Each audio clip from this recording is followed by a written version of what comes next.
Did you guys see anything that was particularly interesting in these chapters? I saw lots of things that were interesting in these chapters. It was my kind of chapters. But I'm just trying to think of like intro, actually interesting. Because I feel like a lot of the stuff is just bringing up more questions, but it's still fascinating stuff. Like what's getting me is the tapestry on the wall for a number of reasons is getting me. Mainly the family thing. Yeah. And the dynamics between people and how the pureblood stuff, I hadn't really thought about it, but in the back of my head, it makes sense because it feels like historical. How many of the wizard families must be interconnected. And if the Potters are also kind of a well-known family enough that Voldemort is trying to get to them, I'm thinking, where do they cross in with these other families? And there is a book that somebody used to smash a spider that is called something genealogies. And I'm like, Harry, read the book. Just read the book. When does he read a book? Never. And it's usually to his detriment. He read Hogwarts of history. Are you kidding me? I know. I'm like, these are things that he should be just diving into. And then he goes home and he's just like in his room hanging out with the Dursleys being grumpy. I'm like, bring some of these books home and just pour through them. I know. Okay, so there is something in the wizarding community. This is going to be funny. Called the Sacred 28. Whoa. There are 28 pureblood wizarding families in the wizarding world. Only 28. And these 28 families keep their lineage very, very tight. Do you guys know any of the Sacred 28 that we have right now? You probably won't know a lot, but... because we know the Malfoys and the Blacks. Yep. Who else would be? I would say Fudge and Crouch. So Crouch definitely. Crouch is in there. Because Crouch was... Dumbledore made a comment, I think it was about Crouch, right? Like the last member of a pureblood or ancient wizarding family. That was about Crouch? Yep. So that's at least 3. There's another really obvious one you're missing. The Ron. The Weasleys? Family. Yeah, No way. They actually are? They're a pureblood family. But they're just blood traitors too. Exactly. We're learning all sorts of new terms What does today. that mean? They could still be okay. They're part of the Sacred 28 still. Maybe it just feels weird because we haven't met any other members of the family. Yeah. Like no cousins or anything else. Now I would think that would have been a thing. Or you know what? Maybe we did. We just don't know it. Time out. Percy. I was just thinking that. You asked a question in the last podcast, and I was like, oh my gosh, she's turning into the dark side. Is that what it was? The last podcast? I was like... Not the very last. I meant like the last book. In the Goblet, I asked the question, if anybody would abandon the family, who do you think it would be? I think you both said Percy right off the bat, and we were talking about Percy for a little bit. He was obsessed with his career. Yeah, we definitely did. Yeah, like we nailed it. I remember talking about how he would betray his family for work, but only like it would be a slow thing and not yet. Oh, because we were talking about how he seemed a little bit kinder than we thought during the second challenge, where Ron was then rescued by Harry and brought back up, and then Percy seemed very loving towards Ron. And Ron was hating on Percy pretty hard. Hermione was standing up for him a little bit. But then in the end, I think we had that discussion of would he betray the family? I still don't know. But he's taken some big steps that direction. Oof. I don't like this kid. You don't like this kid? No, like I'm afraid. Granted, this is not a fair perspective because we're only hearing it from the Weasley side. I want to hear it from his side. Like, what does he actually think about this? Has he gone full evil, or is this just a misunderstanding? Like, people fight about stupid stuff all the time. This doesn't have to be good versus evil. Wait, time out. Wait. You think full evil? Using the Ministry of Magic, it's an interesting characterization of that. You think the Ministry of Magic is evil? I don't think they're evil, but I think the way he is headed is a bad direction. But I'm saying it's not full evil. This is just a difference of opinions right now. But he's headed in the direction of evil. And that's part of the weird thing with the Ministry now. I don't know, Jen, when you're reading this, does it feel like the Ministry is bad? Because we know Voldemort is, but I'm starting to think of the Ministry as being a little bit more aligned with Voldemort. Not just a little, like actually aligned with Voldemort. Because there are not that many good guys in the Ministry, but we kind of assume there are a bunch of bad guys in there and a lot of other scared people that are just not doing things right. Do you think of the Ministry as being bad? Yeah, I think I said that last time too with the fudge. Because I was like, if he's going against Dumbledore, then something is up. Although and we got information. Kiss somebody. Yeah, and then we got information that he's afraid of Dumbledore. But I was going to back up to the Percy thing. What if is it actually Percy, or is he under like an Imperius curse? Because he was so close with Crouch that how is he not like his boss was Crouch Senior? Yeah. So if he was such in line with him, he was probably always with him. So what? Could he have been cursed too? And then that would make more sense as to the arguments now going with his parents. Because I feel like he didn't really do that before. Granted, he's getting older and more experiences outside of his family. Yeah. Like, is this a political discussion? Is this like, Thanksgiving dinner with your uncle about whatever, where you just fight over it? But no one would know that you're under an Imperius curse, right? How would you know from the outside? Well, we had talked about that before. The movies, it shows their eyes going crazy. But in the book, we don't see that. Yeah. I don't think you would know. They don't talk about it like you would know. That's my understanding. We didn't see Moody, Imperio, Harry in that last one. Actually, even Dumbledore didn't know. Yeah. So if he doesn't know, he knows everything. Which that was brought up too. In so many words. We'll see. Percy. We'll see if we get more answers to this. But Percy, that's a rough one, man. He's in a weird spot. Yeah. But not all hope is lost. Where is he living, though?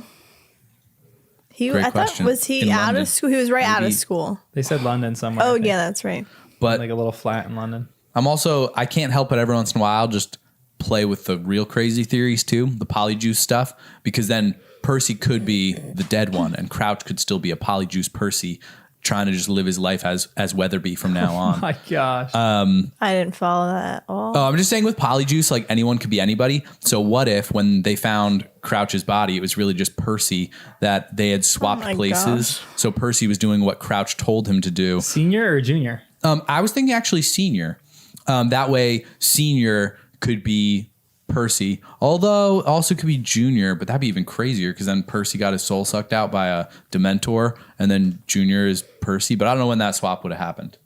So I don't think that would make sense. But anyways, that was a lot to take in. The theories are running wild. That's why these chapters are so crazy.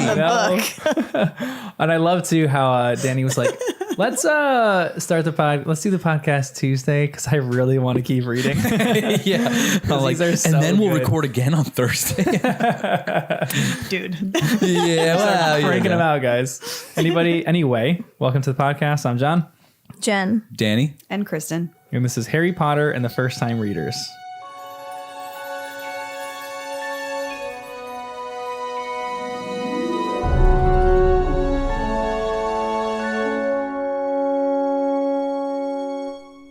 Go check out our subreddit, as always, r/first-time-readers. If you're looking to contact us in any way for bookmarks, for any suggestions on the podcast, for stickers, firsttimereaders@gmail.com, and all sorts of other stuff. We have a Patreon. We don't really post too much content on there, but if you just want to support us in any way, you can subscribe to us on Patreon or become a Patreon member. Go check out our YouTube channel at First Time Readers, and you can join live streams. You can join the podcast when we are recording live, so you can ask any questions in the moment that we have them. They're pretty fun discussions too. We don't get a ton of people that join them, but they're really fun just because the amount that we get, they're very lively and they talk a lot, which is the height of enjoyment for me. I love that so much. And so we get all sorts of comments live that happen during the podcast that I can kind of chime in and throw my 2 cents and everyone's 2 cents at Danny and Jenn and Kristen. So it's a lot of fun. But enjoy these chapters 4 to 6 of Order of the Phoenix. So we are on chapters 4 to 6. Chapter 4 is number 12, Grimmauld Place. Can someone give me a summary of this chapter? They arrive at 12 Grimmauld Place, obviously. A meeting has just begun, so the kids have to stay upstairs. Harry loses his mind in anger toward Ron and Hermione not writing him more details in their letters. Snape is part of the Order. We meet Sirius's mom in a portrait. Dramatic woman. I like that. It was way better than my summary. How do you like... So this chapter opens up. It says, the others' hushed voices were giving Harry an odd feeling of foreboding. It was as though they had just entered the house of a dying person. What do you think of this house? How, like, miserable does it seem to live in this place? Pretty miserable. This is a rough spot. It's dark. Snakes everywhere. Dusty. Weird critters. And the heads on the walls of all the house elves. Yeah, I mean, we learn later that this is the house of darker wizards. I don't understand how they could be dark wizard but not a Death Eater. I think it's being part of the Sacred 28. What do you guys think about that? So Can you they're be a dark dark? wizard but not a Death Eater? Oh, yeah. How? I don't understand that concept.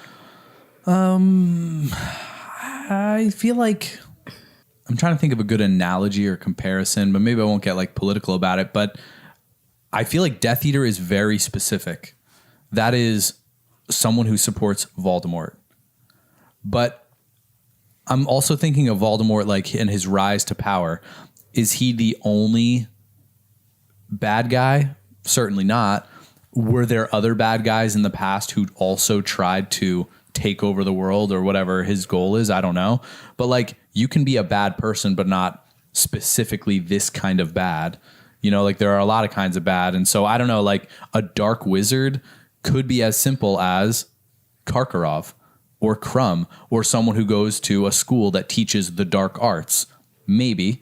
And maybe that would mean like you're a dark wizard in some sense, but not dark bad necessarily. But that's what dark is. That's what I don't understand. To me, dark is yeah, bad. Yeah, they're connected. Dark, bad. Yeah. And because is it how Slytherin can you bad not? too? Well, don't they all want pure blood? That's what I'm saying. And that Is that also a thing? is Voldemort's That's his whole following. Like, I don't understand how you can differentiate. Because then what is so great about being a dark wizard? That you use illegal magic? Like, what is that? I don't think it's illegal. I'm just wondering why there's dark. Like, I don't know. I don't think the world is necessarily divided between like good people and Death Eaters. I think there's like some kind of a spectrum there. And I think the whole idea, Death Eaters are like the inner circle of Voldemort, but they're still, according to the Order of the Phoenix, there's still people who are darker wizards. Like Harry would probably view Crabbe, Goyle, and Malfoy as dark, coming from dark wizarding But families. they're going to become Death Eaters. So they're going to become Death Eaters. So that's, I think, maybe a more distinct line, but there's still people at the school in Slytherin who are darker, come from dark families, but they're not in the inner circle of being a Death Eater. But they would support it in some way. Yeah, they would support it. So how is that not? I guess to me, They're it's just not initiated. Right. But it's the same thing. To me, they're the same. Yeah. Because you're supporting the Death Eater. So I guess to me, it's like you are on the bad side. You're on Voldemort's side if you're a darker wizard. Yeah. Or any kind of shade of dark. And it's like the Black family. The Black family has, who's Sirius's brother? What's his name? You remember? Starts with an R. Regulus. Regulus. So Regulus, he became a Death Eater. And then he backed out because he was a little scared, right? It says that. And his mother was just a dark wizard that wanted purebloods to have dominance in the world. She's pretty much a Death Eater, but she's not explicitly a Death Eater because she's not following. So I'm Lord right. Voldemort. Yeah, exactly. But Harry has a lot of extreme emotions in this chapter too. It goes, the warm glow that had flared inside him at the sight of his two best friends was extinguished as something icy flooded the pit of his stomach. All of a sudden, after yearning to see them for a solid month, he felt he would rather Ron and Hermione left him alone. Do you think Harry is an introvert or an extrovert? I think he's an introvert. Okay. That's how I think of him. I feel like I'm trying to think of times where he sought out other people to refuel. Like currently my thoughts about introvert, extrovert is whether social situations fuel you or drain you. Oversimplifying, maybe that's not even how it actually is, but I feel like Harry does kind of pull away and need his own space when he's processing, and he doesn't seek out social stuff that often, but he really does love his friends. But it's a small core group of trusted friends. Yeah. Is he an ambivert? Ooh. That's me. Because there are people that drain him incredibly, but I don't feel like he gets drained by Ron and Hermione. No. This moment, he just wants his alone time. He just doesn't want to be Right. with them because he feels scorned by them. Jen, do you think of him as an introvert? I don't know, like if it's a core group, is that an introvert or is that an extrovert? Like you want to be with your core I don't know. people? I think we get a lot of sides of Harry too. And I don't think anyone could be so distinctly in one bucket or the other. But he couldn't stand, he wanted out of the Dursleys' house Yeah, for sure. because he's basically by himself. I mean, they're there, but not really. Yeah, because he's completely alone there, essentially. And he wants to seek aloneness because he's mad at his friends here. So he's kind of screwing himself over on both ends. But he does feel a kinship with Sirius in these moments. And his heart swells up when Sirius kind of mentions Dumbledore's scorning of him as well. So they're on equal planes. So we'll talk about that in a bit. But do you think that Ron and Hermione should have informed Harry regardless of what Dumbledore said? No. So they should have listened to Dumbledore. Yeah. Yeah, there's something much bigger at play. Yeah, I agree. Do you think Dumbledore would have been okay with them telling Harry stuff? I feel like those owls wouldn't have left the building. Yeah. Dumbledore's He there with wouldn't his know. wand, shooting him down. I feel like don't in a think I weird would way he test would have it. been. Yeah, right? I wouldn't want to test it. At least something. You write him a note, hint some stuff in there, do something, code words. Yeah, they didn't establish code words before. But Dumbledore does do that with things where you get the idea of like when he had Harry in his office, did he kind of want Harry to put the sorting hat on his head? Did he kind of want Harry to look at the pensieve? Yeah. Did he definitely want Harry and Hermione to use the time turner and go back? He does do those weird things where he's giving hints. Would Hermione and Ron pick up on it? I feel like this is more serious, though. Yeah, you're right. Like- and Dumbledore, when he says things, you listen. Yeah. I don't know. I could just imagine him like being dead serious and being like, no, this, you know. Yep. Lives I feel are like at he's stake. in a different mode right now anyways. Because I he don't think seemed- it's like the Dumbledore we've Right. read. You're right. That's a great point because I feel like there's something terrible going on right now. And I wouldn't say Ron and Hermione should go above Dumbledore's head and communicate, but they should. I think he's in this moment too revered, where Harry or Ron and Hermione should have at least should have debated him on this. Been like, Yep. I am not going to just leave him in the dark in this. Like, you need to tell me a reason why I can't tell him stuff. Because Dumbledore just ends up not giving him any information, which screws Harry over even more. Yep. So do you feel like what Dumbledore says should just go? Or he's probably the person that we maybe trust the most in this entire book. Do you feel like what he says goes no matter what? Because we were even talking about this McGonagall line of in the previous book when Dumbledore says stuff and we just like the quality that she just does it. Even if it's a dog in a park. Okay, I'm going to go get that, Dumbledore. I don't care what it is. There's a beauty to that, but there's also some, I don't know what the word is. So should Dumbledore have given him information? Or do we just trust Dumbledore? Well, I think that's the weird part too. I think Harry, Ron, and Hermione all need to trust Dumbledore. It seems like Ron and Hermione did, and Harry didn't. He was just so antsy and so angry. But if he was actually thinking it through, like, the people who love me want to tell me things. They want to keep me in the loop. Dumbledore especially. But this is where we are now, and they've deemed it best that I don't know things because of, I don't know. But if he was more content, I don't think we'd be annoyed at Ron and Hermione right now. The only reason it feels like we're wishing that Ron and Hermione told Harry something is because of how annoyed Harry got about it. But if they all three of them just trusted Dumbledore more, I don't think it would have been a big deal. I think it would have been like, okay, cool. He's got a plan. It's totally fine. Yet I found myself also being very annoyed with them. Sirius, well, especially now, it's like a whirlwind. Everything's always in a rush. Yeah, Can't we I just know. like sit down and talk it through? So finally Sirius That's did what at Harry some point. wants. But I'm like, yeah, like they get him here. They're just like, go up to the room, do this, sit here. Like this kid just took on Voldemort. Can you explain something to him? Yeah. So I get his frustration too. I don't want to oversimplify it, but they don't explain anything to him ever. I know. I wasn't mad at all at Hermione and Ron. You weren't? You were totally down. Yeah, because he shouldn't know. He's not in a safe spot. So why should he know anything that's going on until he needs to know? And I have some weird thing that like Voldemort can somehow, maybe he has dreams of Harry's actions too. If Harry has visions of Voldemort.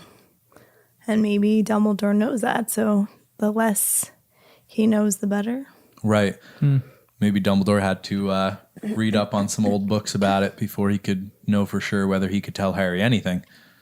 Maybe he was going to keep him at the Dursleys all summer long. Dumbledore doesn't need to read up on anything. He just knows it all by heart. He's really old, so he's going to know all that stuff. It's just weird that now they're letting Harry know. Now they're filling in Harry, but not before. But maybe because of where he's at. Like, there's all these charms or whatever on the house, and Dumbledore put all these spells. Maybe that you couldn't somehow intercept visions. But Harry still got one of his visions. It's one way. Oh, actually, we don't know. In my head, it's one of his visions. Like when in he's... these chapters? Yeah, the thing with the chamber or a corridor with lights or whatever that Harry's dreamed about a couple times now. It's either Harry's own future, maybe, or something that Voldemort is doing right now. Although it's weird that it's like multiple nights and different nights. Like, yeah, but he's in the safe house, let's say, and Voldemort is not. So if it was reversed, I don't know. I'm just thinking. Yeah. So you're saying like nothing could get in or out. Maybe, Like Voldemort couldn't pick up on his stuff. Yeah. We'll talk about this more when we get to the conversation. Also, what is intercepting these owls? I would love to see, what does that look like? Like a big owl taking on the little what owl? hunts Like owls? That's an interesting question. hawks? Maybe. Yeah, bigger owls intercept Eagles? smaller owls.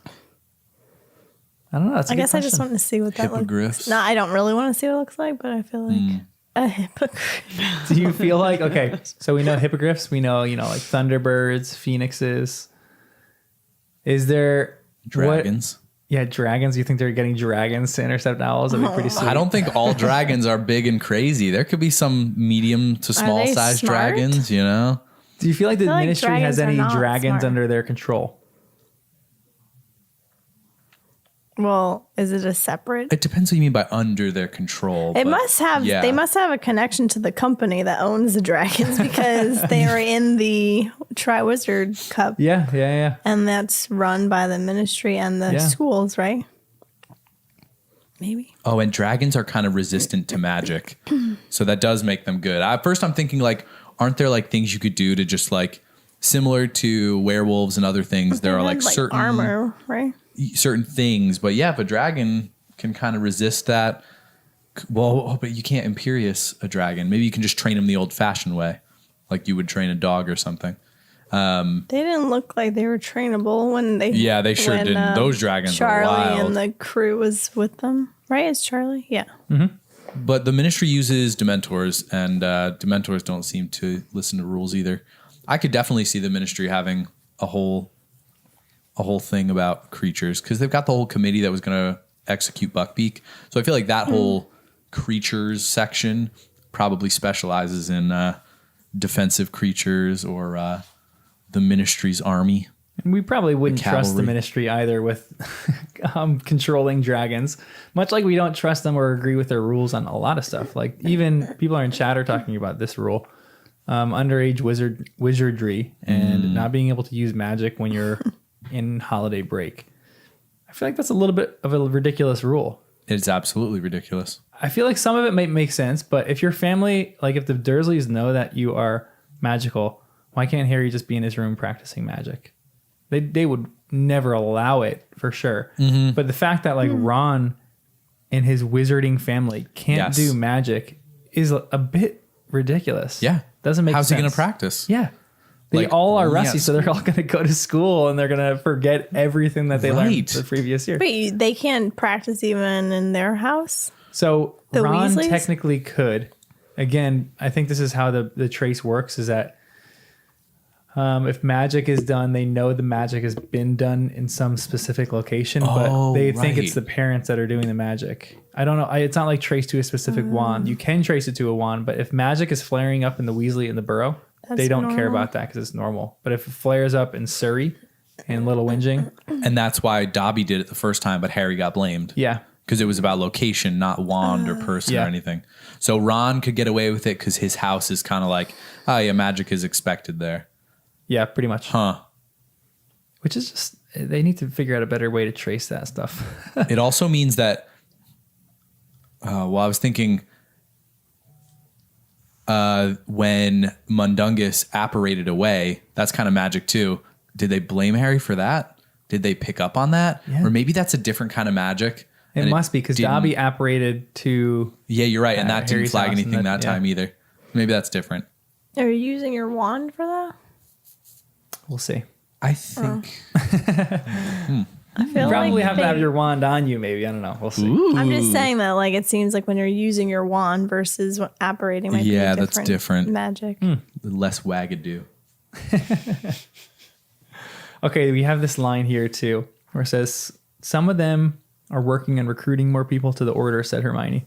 And some of them are standing guard over something, said Ron. They're always talking about guard duty. Couldn't have been me, could it? Said Harry sarcastically. Oh, yeah, said Ron with a look of dawning comprehension.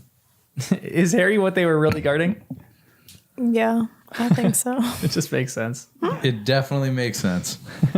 Which is, we didn't get there yet. Although they might be guarding other things too, like whatever they think this weapon is that Voldemort's trying to get. Oh, yeah, but is it really a weapon? Because I'm like, maybe it's Harry, and if they could just turn him bad and he's the weapon because he's more powerful than Voldemort. Yeah.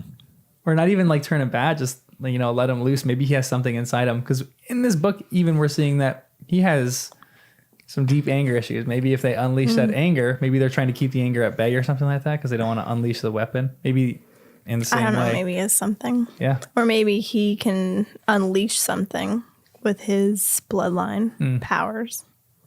I didn't think it was an actual weapon, like physical, material weapon. There is one of my favorite notes in these chapters. When the Weasleys, the twins, apparate into the room and they go, "You don't want to bottle up your anger like that, Harry. Let it all out," said Fred, also beaming. There might be a couple of people 50 miles away who didn't hear you. Yeah. They were so refreshing in these chapters, Fred and George. Okay, but do you guys feel the same? If you were mad or angry or like depressed in a moment and you had someone coming in and joking, I would knock them out. Oh, really? Yeah. I don't That's think funny. I would like that. Nah, this would be my speed. I'd be down. Yeah. Really? Only I guess it because it was depends. after he got all his yelling out. Like by the end of this yelling, I mean, let's be honest. This was a pride-filled, childish tantrum. yeah. Like this was messy. But I've probably done this myself, so I'm not trying to be too harsh. He's got to let it out. He's being crazy. Yeah, well, because But he was being crazy. I have to think that by the end of this, he felt a little bit ashamed that he like just went a little nuts. So then to have a little bit of levity is like, all right, let's just bring this back to a normal level where it's supposed to be. Because I don't know if you've ever experienced it where like the tension just gets so high and you don't know how to bring it back. You're like, I'm done with the angry part. But what now? Do I just leave and we'll do this again tomorrow? And so then when Fred and George come in, it was the transition back into normal conversation, saving the night. Yeah. It definitely was a breath of fresh air. Like, you thought it was at least funny, right? So it's happening to someone else. So you're like, oh, this is nice. It loosens Harry I'm up trying a to little think. bit. That was a good point. That it was kind of like the end of his tantrum. But if it was So mid tantrum, it was mid tantrum. You're getting knocked I know out. what you mean. Or at least I'll try to kick you in the knees. Yep. Wait, what were you saying? I just distracted myself. I have no You idea. liked it when it's happening to another person, but if it was happening to you, it'd be different. I guess it depends on what exactly I'm experiencing. Yeah. What kind of anger? I don't And know. if we're Ron and Hermione, Ron and Hermione in this moment, we're going, okay. His face looks like it's loosened up a little bit. He's not so angry at us anymore. We can like have a normal conversation now. So if you're them, you're great. If you're Harry, sometimes people would try to do this. Like if I was playing soccer, I would like go in a mood. I didn't want to be disturbed. Yeah, a little trance. Like on the bus ride before the game, I'd be in a trance. Don't disturb me. And we had one kid in our high school, Alphonse, who would just make a mockery in the bus and try to joke around with everyone and have fun. And he was the greatest kid. I loved him in high school. And I used to get so mad at him in the bus for trying to like joke with me. I'm like, I'm trying to prepare for this game right now. I will knock you out. And he would get mad at me for not joking around with him. Oh my gosh. Vicious cycle. That's so funny. I would do the same thing with dance. I would not talk to anyone before my first dance. And I don't know if I actually voiced it to my poor mom. She was like, I figured it out after a while. Like, just don't talk in the morning until you dance. The first thing. But there is a beautiful moment though. If you're angry, not necessarily like focused on something, but if you're angry or you're frustrated, or even like if you're crying or something like that, and someone makes a well-timed joke, it has to be really well-timed. It has to be something that you're at the end of your misery state, that all the tension goes out of the room. Like, I think about my siblings. I feel like they're good at that. Yeah. Oh yeah, you're right. Yeah. Like they're the best at putting you into that space, but they're also pretty good at pulling you out. Yes. Yeah. Like if I'm in I could be mid anger and they can say something and I'm like, why am I laughing at this? Yeah, and you're mad at yourself. I'm mad. Yeah, I'm mad that I'm laughing, but then it like starts to disintegrate the anger. So like I said, it depends on the situation, I guess. My brother is. Really? Oh, yeah. When he was the first one to like move out of the house, we're like, oh no, we don't have like the comic relief anymore. Like, what are we gonna do? Do you guys remember a moment in your life where you were, this is a hard question to remember, that you were angry or upset or sad and someone cracked a joke sometime and it just relieved all the tension? That's a tough one for me to think of. Oh, that is tough. Yeah, that's very specific. Yeah. I combine all of them. It's always my brother that's like poking fun, no matter what state you're in. I do that with my nieces and nephews now. They'll be like crying or like mad at their siblings, and I'll crack a joke, and it's fun trying to do that for other people, but you can tell there's a moment where they don't want it, and then if you just keep going, then they like crack one. I do that with tickling them all the time. Like if they're like one of my nephews, if he's like mad, don't just like let him be. But if you tickle him, he'll like throw elbows and get mad, and then if you tickle him just enough, then he'll finally loosen up. There's like a line with it. It's so cute. That's great. That's a hard one to think of. Yeah, I can't think of any. I'm just thinking of movies because movies do that pretty well. Like Lord of the Rings and the action scenes, they always throw a little bit of the comic relief so you don't get fatigued with all the fighting. Marvel movies do that too. Yeah, really they do a really good job with that. I think Lord of the Rings did it best. Like the Helm's Deep battle is my favorite. When we're in the you haven't seen them? That's right. Well, don't watch them. Maybe we'll make some episodes. My favorite moment, I'll spoil this for you because you probably will forget it, but the Battle of Helm's Deep, the greatest battle scene in any movie of all time. So good. And you have Gimli hopping up. He's like looking up, can't see. And Legolas goes, shall I give you a box? You want me to describe it to you? Or shall I get you a box? It's such a good moment. I think I do remember that. It's such a good scene. Oh, you guys are really into it though. the best. Yeah. It is the best. Actually, the rom-com book that I'm reading is like big into Star Wars. Oh, yeah. The character, she loves That's it. so funny. I can't Did I say Star Wars? Yeah. You did? Yep. Oh, is that not what you meant? You meant wasn't Lord of the gonna Rings. comment Star Wars on that, and but- Lord of the Rings. Oh, it could be both. Yeah, I was going to say She's they fans of often both. go hand in hand. We talked about Percy a little bit at the beginning, but there's another line. It goes, well, they're writing about you as though you're this deluded, attention-seeking person who thinks that he's a great tragic hero or something, said Hermione very fast, as though it would be less pleasant for Harry to hear these facts quickly. They kept slipping in snide comments about you.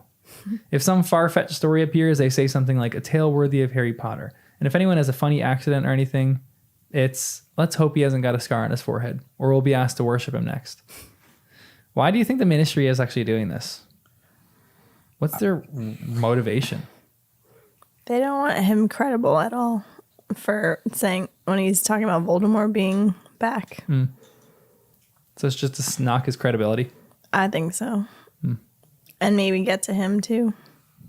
Yeah, which is pretty sick. Yep. A bunch of adults doing this to like a I know. 16-year-old or however. I think that's what makes me think that there are more bad people in the ministry, that it's like a little bit bigger. Something about it just feels off. Like if the ministry, like why do they care? Why do they care about Harry and what he's saying? Or they're so firmly wanting to deny it that even though, like, they're the only ones publishing information, right? We don't know any other place. So it just feels What weird. other magazines? Do you think there's any other magazines? Which weekly we know, which I definitely have my subscription to. Nice. But are there any other magazines or journals that you think are in the They Wizarding don't world? talk about it at In all. theory, Though. there should be, but we don't talk. Yeah, we haven't heard anyone talk about it. But now Give me a Hermione's got to name. leverage Rita. If you were a journalist in the Wizarding world and you had your own publication, what would you call it? Yeah, Wizards Weekly. That's a good one. Snap. What? No, I was thinking of the Rice Krispie, isn't it? Like snap, crack, pop. Little like spells. I'm just Yeah. thinking of like it. alliterations.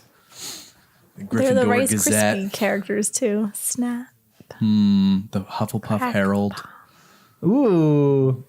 Wes keeps farting, by the way, and it is terrible. I don't know what we gave him to eat, but it is rank. It is so that's bad. that- Nice, What Wes. we Hot gave? sauce. Oh, the Chipotle Yeah. mayo. Yeah, whoops. It Sorry. is doing a number on his digestive system right now. Someone online said the Daily Prophet, they're just making a profit, which is weird why they call themselves the Daily Prophet. Yeah. They're all about money. I thought it was funny too that Harry's so bored, but yet he only reads the first. That Page. was so dumb. Mm-hmm. He's sitting there listening to Muggle news with every second has he can the find, and he's newspaper. not even reading the Wizard newspaper. I wonder if he couldn't focus on it. Why, too distracting or like yeah, because fluffy? you ever sit down to read sometimes and your mind is everywhere and you Oh, can't, like it's just reading is words just on a harder page. than listening. Yeah. You can't like That's absorb fair. it. I felt like he was in that state. So any reading, just had it like you were come talking before towards about the books and stuff, I was like, you probably couldn't absorb it. Oh my gosh! He was just in that place. Why didn't you keep it by you? It's so bad, right? I feel like you just like I whisked wafted it it over there. No, away. he moved, he pivoted, and safe. then I wafted think it we're all in the safe over. zone It's so brutal. far. It smells spicy too. So Sorry. I hope he doesn't have an accident. Chipotle's Although he revenge. sleeps through these recordings. Oh my gosh! it's bad. It's just like coming out. Do you have an air freshener? He just did it again. It is You brutal. crack a window. I know. I'm gonna crack. Yeah, I'm actually gonna do that. Oh, nice. Pause the podcast. Ooh, Toodles has a good one. Niffler News, sniffing out the top stories. That's so Clever. good. I like That that. is such a good one. Have you guys ever been in the paper? No, I was thinking if it was anything with sports, but I don't think no. Yeah, I think that's the only times that I was in the paper were for sports, high school sports. They used to put the little box score. And you used to like Yeah, pry it you're open, and me. you're the only one on earth that's reading that specific box score, but you think you're so important that Yep. you're reading it. That is true. I think I was like a kid. I was like 4 or 5. I was in a pumpkin patch. It was the county paper. I forget what it was called, but for our county. And I was at a fair in the fall. So me and my brother sitting That's amongst awesome. the pumpkins, That's looking cute. as Nice. 90s as you can. Our little windbreakers. We got to see those pictures. I was gonna say my house is in a commercial. Really? That was For in a what? Commercial.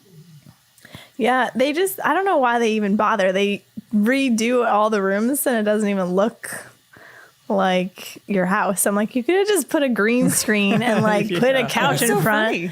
It was for like a pimple cream. And I used to see it in high school. They had like Channel 1 News and it would be a commercial. But it was like on really rare, like obscure networks. Yeah. Wait, so you're talking about inside of your home? And the Or- outside. Like and the in outside. Yeah.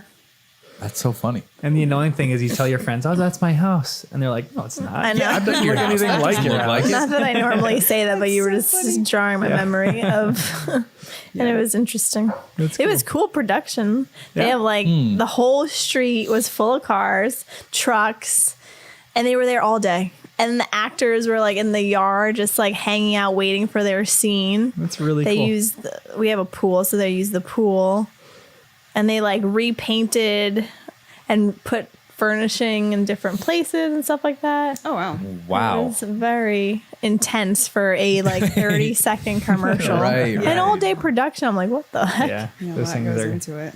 Oh, wow. Yeah, I was in a commercial. Oh, you When were I was in younger. one. Yeah. Oh, that's cool. For What was it dance. for? Well, I danced for an IRS commercial. No I know, way. you're arrested. There was a Right. jingle and everything. Those two things are literally the furthest apart in the entire world that I can think of. What was it about? Was it Oh, jingle? I know. You told us about the e-file, right? E-file. Yep. No way. Wait. They made a dancing jingle to e-file. What was this? It was like We 30 need to million find this. people already know e-file's the way to go.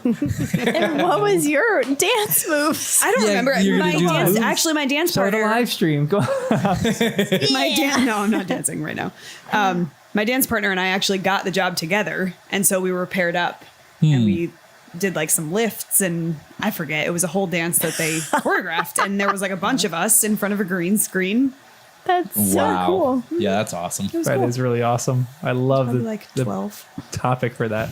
E-file. Oh yeah, way back when. Wow, that is incredible. Do you guys have? that Did you see anything else in this down? specific chapter Let me look. before we move on to order? Order is where a lot of the bulk happens, and even the next chapter, the noble and most ancient House of Black. I just have a random question. How the heck has this place not ever been discovered? Do the neighbors just think that like earthquakes happen? I'm confused about that It's too, magic. like how it's hidden. Yeah, it like must if be it's- soundproof as well. Yeah. Like Is a it not- cone of silence. Did I read that wrong? Because it sounded like it was like shaking the Oh, neighbors. like when it like opened Yeah. up, When you it mean? opened, yeah. Yeah. That was kind of funny. Like, when would they disappear? If you were sitting there as a muggle, when would you, like, you see them on the sidewalk, but then they walk up to the house. Would you see the houses divide? Would you see them walk in Yeah, a door? Or like if you're sitting in your house and all of a sudden it's like and then you're being like, pushed over. what's like, happening? Is it? Maybe it was close is enough it to the subway. They shaking always them? thought it was just the subway. Oh, maybe. You just get random earthquakes. I do think. Okay, so like, Yeah, it's so weird. there's magic that happens in the hiding of the house, but there's also has to be magic that happens in the concealment of the noise of the house. I mean, I'm just saying everything is magically involved in this little It's picture. just magically perfect. Yeah, Yeah. exactly. Yeah, but what about the addresses? 12 just missing. one of my? But I've that's never normal because seen- usually on one side of the street, it would be every odd number. Yeah. No, okay. Nailed it. Nice. is that not satisfying? I'm like, it just happens to be that way in other streets, but maybe there is no 12. I think it's Trevor. Does he have like 11 and a half. 11 and a half. That's right. Yep. That's For real? wild. Yeah. Yeah. And that can happen randomly, you know, just like they're like, oh, we have to fit another address in here and there's no actual room. We can do a half, or we can put your house on a different street. Like the towns can get creative if they need to. But good old 11 and a half. Like platform 9 and 3/4. Now it's done. The T. Hot water Yeah, is 9 done. 3/4, exactly. Although that's also an awkward one. They didn't say 9 and a half. So how many other platforms are there between 9 and 10? Lots of theories about this, and lots of actually writing that she's done about this. Oh, awesome. Not a lot, but there is other stuff. Floor Yeah, I'll probably take and that. Bill? Don't. Oh Together my at goodness. last. That's so great. I know. I was Kristen's over here getting tea when she's missing the rom-com moments. Oh, what? Floor and Bill. Yeah. I was actually genuinely excited. Yeah. I was like, that's so cool. And he even sacrificed the adventure of his job to take a Yes. desk job. because He's he really wants into to it. Teach her English. He's really into her. Dude, Yeah. you got your work cut out. I know. That's, For real. Pretty legit. All guys take note. He misses the tombs, but there are compensations. So one thing about the house too. So we have learned about houses somewhat being concealed from outward eyes. Is this the same thing? Remember the Fidelius charm, where even if Voldemort looked into this window, he wouldn't even be able to see Harry. Right. wouldn't even be able to see the Potters. Is this the same thing with number 12 Grimmauld Place? And if so, who is the secret keeper of this house? Would it be Sirius? I think we know the answer to that. I was going to say, wasn't Dumbledore. It said? Dumbledore? Yeah. Did it say that? It said I think something about it at you least go. hinted strong enough that in my head that's locked in. Yeah. Okay. But I forget how it was They worded. It was literally later said in it. this. It did, right? Yes. It did? Okay, cool. It's the Fidelia charm and Dumbledore's the secret keeper. It must have went straight over my head. Trying to be discreet. I know. I was like, in my head, I have to be discreet about everything. No, it's way better to play Yeah. it safe. But yeah, so it's, again, we don't really understand what that means, especially in this case. Whenever it comes up, I guess I might have some things underlined, but it said that Dumbledore has to tell people, but then Moody's the one who handed Harry the piece of paper. So Dumbledore can tell people through pieces of paper. Probably his writing. And so maybe it's his writing, but then if all these people know, like, aren't they brought in on it then? Like they become secret keepers themselves? Because then I'm like, this isn't that safe anymore, especially with Creature Mundungus. and Mundungus. Oh, goodness. I have to say, I like actually, Mundungus I a kind of like him. Yeah. He has a really good moment when he cracks the twins and Ron up when he's just telling a story. Oh, yeah. And we didn't even know what the story is about, but I love that part so much. How he talks, how he's communicating with them, how he's telling the story. Like, he's a scumbag, yeah, but the guy knows how to tell a story. He knows how to make Yeah. If you're making Fred and George laugh, you know your story is good. Yes. I love that so much. And it feels like he just doesn't take things seriously. Yeah. And that was a problem with Harry, for sure, because he was supposed to be guarding. But in most other non-life threatening situations, I feel like he'd be a cool dude to have around. Yeah, for real. Agreed. All right, let's go to Order of the Phoenix, chapter 5. What is a summary of this chapter? Oh, sorry. I'm looking through my notes to see if there was anything else. You have something, Kristen? I can pass it on to you. You want to do one? I only wrote that Harry gets settled and learns all the updates from Sirius. Mrs. Weasley is mad at Sirius, and there's kind of tension. She didn't want him telling Harry stuff. He did want to tell Harry things. They were kind of fighting, but that's it. Pretty much what I wrote. Perfect, yeah. Don't Fred and George have a big part in this one too? Yeah. One thing that I love in this chapter is that we're getting more detail on each of the characters so that we know them. Ginny in particular, like, we haven't really known anything about Ginny, and we kind of like learn more about her in this chapter. The same as the twins. The twins really talk her up with Yeah, her I Jinx. Oh, the size of her doesn't matter. Yeah, because she's able to, Like Jinx. But that what does that exactly mean? jinx them. Yeah, that could be any Yeah. type of thing. Okay. Yeah. That's a good question, actually, because they have so many different words. I think a jinx is just like a less serious curse. But Maybe. from the youngest sister too. I know. Yeah. You've never been jinxed by Ginny? Oof. I love that. I know, That's I so love that. great. This chapter does open up and it says, in a flash of light caused by Mrs. Weasley's charm, Harry caught a glimpse of what looked like the plan of a building. Mrs. Weasley had seen him looking. She snatched the plan off the table and stuffed it into Bill's already overladen arms. What are they looking at? Where The was mind this in the boggles at the chapter? possibilities. Yeah, where was this? It's in the beginning. don't When they're remember. coming downstairs. They're trying to clean everything up real quick. Yeah. And when they were cleaning up, somebody spilled something. And then Mrs. Weasley used a little charm to clean it up. But the charm had a little bit of light, and Harry got to see the outline of a building, blueprint. I don't know what it was. Pictures. So something they're planning has to do with a building. What building? Maybe the Ministry of Magic. Maybe Hogwarts underground. Maybe a tomb in Egypt where an ancient weapon is hiding. Maybe. You think it's an actual weapon? Oh, yeah, I still do think it's an actual weapon. So what is this actual weapon? I think I said it a while back when we were doing another chapter in book 2, maybe it was. A gigantic time turner. I said once you introduce time travel, that almost becomes the ultimate power. And I hadn't thought about it since, but when the weapon came up, I was like, ooh, yikes. Either a giant Marauders map or a giant time turner. It doesn't have to be giant. Well, I just mean giant in power, not in like in scope. Just how big are we talking? I don't know. It could be this big. Could be a ring. Could be anything. Could be the same size as A ring of Hermione's. power. Whoa. Also, Oh time my out, gosh. because I really need to bring this up because I saw a video about this that reminded me of it the other day, and I thought this is mind blowing. We've all read Chronicles of Narnia, right? Yes. No. No. Okay. In Chronicles of Narnia, there are 4 children.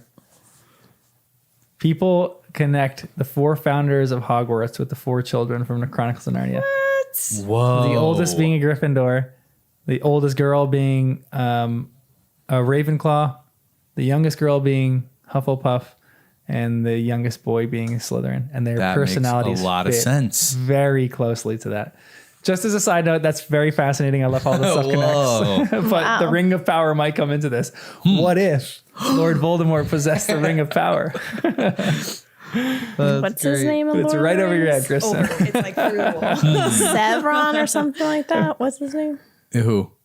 Sevron or Severus Oh. Snape. no. No, Lord of the Salazar Rings. Slytherin. Oh, yeah. Oh, wait, what? No, Lord of the Rings. I was talking. Saruman. Severon. Sauron or Saruman? I don't know. Sauron. Yeah, like the main Whatever. bad guy. I'm sorry, I'm not so nerdy. So much is going over my Yeah, head right so now. much. Like, Really what are cool. any of you We're saying? just saying words. We're Yeah, speaking they're like completely different ridiculous language right words now. that aren't even real words. Speak my language.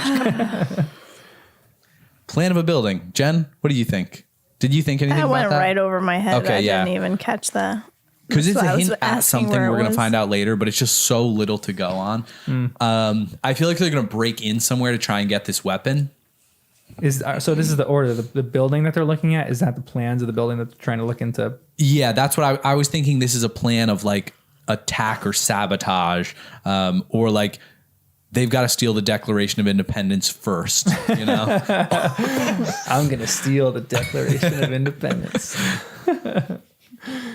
I love that. What is, though, the most annoying thing that someone has kept a secret from you? Oh boy. There's probably lots. One time, I was always the sibling that was scorned and that didn't get any information for the family.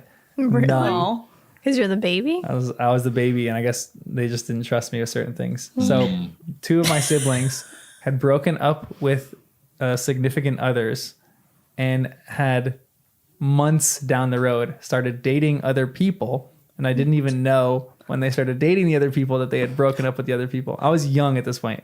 I was like, I think middle school, 6th grade. My sister was in college, and I didn't know a ton about her boyfriend, but she was dating some guy, and we went there and we like hung out with him, and he was great. And he came to our house in that summer and was like, we were playing baseball. I remember in the backyard.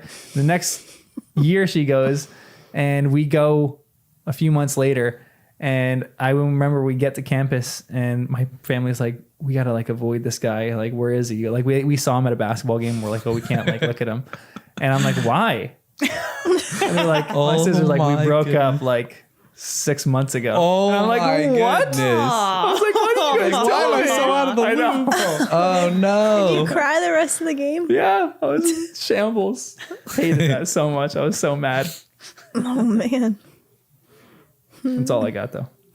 Breakup stories from my family. I was like, I mean, but still, it's something. I can't think of anything. you guys are always in the loop. I have a I'm secret not from always in my the loop. college friend. You still can't say because it's a secret. No, it's not anymore. It's not a good story. Maybe I shouldn't say it. I feel like I gotta think carefully about this one. Would they be listening to? Yeah, I have a story I can't tell. It has to do with the letter. No way. A letter. One of these days The we're gonna get the infamous full story behind this. Nice. We're slowly piecing it together every podcast. yeah. It's a story Dropping within the story. Yep. This is the mystery novel that I'm trying to solve. You guys are trying to solve Harry Potter. yeah. I'm trying to solve Dear Princess. Or what? My queen? What was it? God, Princess God. I don't know. Goddess Princess. Goddess Jenn. Jen, do you have any theories on what the weapon actually is? And Danny, do you have any other theories on what the weapon I is? think I might have wrote a third thing. Let me look. I don't know, one of the twins saying it could be something that causes, what did it say? Like more people to die? Like a ton of things at the same time, like die. there are a bunch of people dying at the same time. But a part of me also thinks it's Harry is the weapon to unlock something or to turn him or something. Because they all went silent after they said it. Like they were going to tell him and then they're like, oh, wait, it's you. I'm going to say it. Yeah. That's what it seemed like to me. Yeah. The only other thing I wrote was that it could be a big magic tracker, like the one that was used for the underage thing. Because I was just trying to think of, it was weird to read that part. They're like, what could possibly be worse than a curse? I'm like, guys, what are you, crazy? You totally uninventive? What could be worse than cursing one person? How about cursing 2 people at a time or 1,000 or then all these other things that I feel like the wizarding world actually could have. So whatever the ministry has to track underage magic is really more just a tracker of magic in general. And if that was in Voldemort's hands, bad. It could be like the Bad Guys cartoon where it's a meteor that controls thousands of guinea pigs or anything. That is so funny. That was a great movie. Yeah, That was great. That was good. So I feel like a lot of those things. Voldemort's got a crystal ball. Yep. He's controlling the masses. He with just has this. to wear a helmet. Yeah. So I feel like there could be a lot of things or things we haven't even heard about. But even book 1, Sorcerer's Stone. That's pretty powerful and it's only one little thing. Yeah. But what about like something like that, but just at the next level? We've already been introduced to a lot of things that I could see there being a bigger and badder version of. So, yeah. I think Voldemort's after something specific. Could be Harry, though. Hey, you don't really believe that? No, I don't think so. I think he's after Harry for other reasons, just because he wants revenge or to reunite with his son. Nah, it can't be his son. But he wants Harry. Or just to kill the last Potter. I can't wait to talk Because about they this series have more. connection to the greatest weapon. Oh my gosh, guys, I cannot wait to talk about these theories more. But I can't say anything right now about some stuff that I'm thinking about. So we'll get there, guys. Another, like, That's why you have your few Reddit months. account. Yeah, I know, exactly. I cannot wait, A few months. Oh my goodness. unfortunately. What chapter? Don't tell me. I want to know though. It's in the last book. And the last book. Not that we'll learn about other I stuff. thought we were in going to learn between, something but- in this. No, We're gonna learn tons of things. My mind is going on offshoots of all sorts of things that I want to ask you guys that Yep. I can't because it's spoiling certain things in the last book. And it all has to do with weaponry and oh my gosh. I don't know how you can like keep it. I know, that's what I'm saying. Like, and it's always worth thinking about all those great questions and I then don't know how thinking you again, can, like, I better not ask contain that. it. I don't want to ask that. It is brutal to try to contain some of the stuff that goes on in my mind, but you got to do it because I want you guys to have a true first-time reader's experience, and I want to vicariously live through you guys. Oh man, I had some Googling temptations this week. I really resisted. Sounds weird. Hey, it's not weird, Jen. Harry Potter. So then I was like, you know what? I don't want to know. But I was afraid that once I search, I'm like, I'm going to find out things or whatever. But it's too dangerous. So I said no. But I did want to point out in this chapter, there were Oh no. 13 people at a table. Again. Who was the first to stand up? So this is where it gets interesting. 13 people at this dinner, Mr. and Mrs. Weasley. I'm hoping I'm forgetting somebody because I kind of like most of these people. Yes. Mr. and Mrs. Weasley, Bill, Ginny, Ron, Hermione, Harry, Sirius, Mundungus, Tonks, Fred, George, Lupin. Yeah. I think that was it. Yep. And that's 13 people. Who got up first? That's the question. I thought you knew the answer. It's not so clear. She doesn't give us the answer, which is good. The problem is dinner was done and it's about people dining together. Does dessert count? Because Mrs. Weasley is distinctly the first person to get up from the table after dinner to get dessert and brings it to the table. Is that when the meal is done? Because then at some point, Ginny is sitting on the floor, which means she got up from the table. But are you still dining together if you're in the same room? Because Ginny and Mrs. Weasley left the room together when Ginny had to go to bed. What book study are you doing? Like, oh my. So there's a gap in there. So it's a Weasley now. Maybe, because it doesn't distinctly say, and then this person I got thought we up already from the had table. that happen and they died. Cedric did. Yeah. 13 died and he died. What, this I'm assuming, continues though? oh, well, the phrase exists in Trelawney's mind whenever 13 people died together. That's why it's such a phrase, because I'm sure it happened so many times. Does it happen every time? I guess we'll find out. But one of these people is going to die. Granted, we all die, so it's dumb in some sense. But you know what I mean? Like, They are the first person to die. That's the prophecy. the is first they're the person. So the first person who gets up is going to be the first person to die. But we also could find out something later. There could be a time turner. We come back where someone remembers something about the dinner. And later in the book, we get insight more into who actually got up first, because it was vague. As the meal was like wrapping up, people could have stood up from the table that we don't know. But from what we know, the only things that we're actually given would be Ginny or Mrs. Weasley. Unless, curveball theory that I've been thinking about for books now, Crookshanks is not actually a cat and was the 14th person dining with them. Now, who would Crookshanks be? I don't know, but it means that Ginny and Mrs. Weasley don't have to die. So I'm holding on. Please. I don't want them to die. That Crookshanks is a person. Although, maybe Crookshanks doesn't even need to be a person, and it could just be a 14th being. But it does say 14. There are 13 people. Is there? Yeah. I don't know. So somebody at this table is going to die. That's what I'm afraid of. It likely is Mrs. Weasley or Ginny. And is this death a forever death, or the kind of death you can be brought back from? What's the kind of death that you could be brought back from? Like Voldemort? No, he wasn't really dead, but I just get the feeling you could be. Wait, like, even in what? Muggle world, you can get CPR. Like, you can be legally, technically, well, maybe not legally, medically dead and come back. So in Wizard World, you must be able to do that at the next level. So I just hate that there were 13 people at this table. No offense to Tonks or Mundungus, but they're the ones I know the least. I'd be willing to let them go at this point. Oh man, he's coming after your tongues, John. No.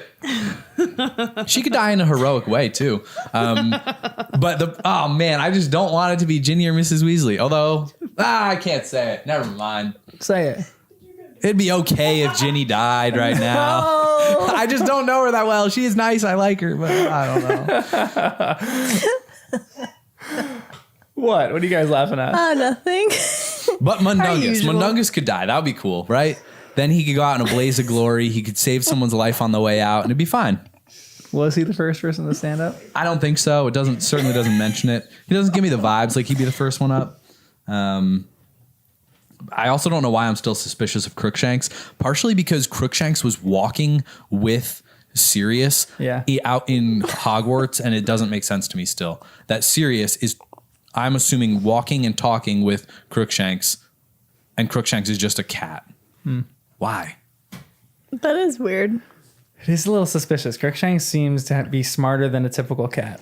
Definitely and he smarter also was than a typical protecting cat. Sirius Black. Remember over the heart? Yep. Oh, yeah. I even forgot about that. You're right. Oh. And Crookshanks was after Scabbers specifically because of what Sirius had told him. And even the whole circumstances of Crookshanks getting to be Hermione's felt suspicious to begin with. So anyways, long thing. When you turn into an animal, they could talk to the other animals because that's how Wormtail and everything got information. Yeah. Yeah. Yep. That's so weird. Yeah, I guess you're right. So then he could talk to Crookshanks just because he's another animal. But then when you're a person, can you talk to them? Wormtail was animal? talking to rats.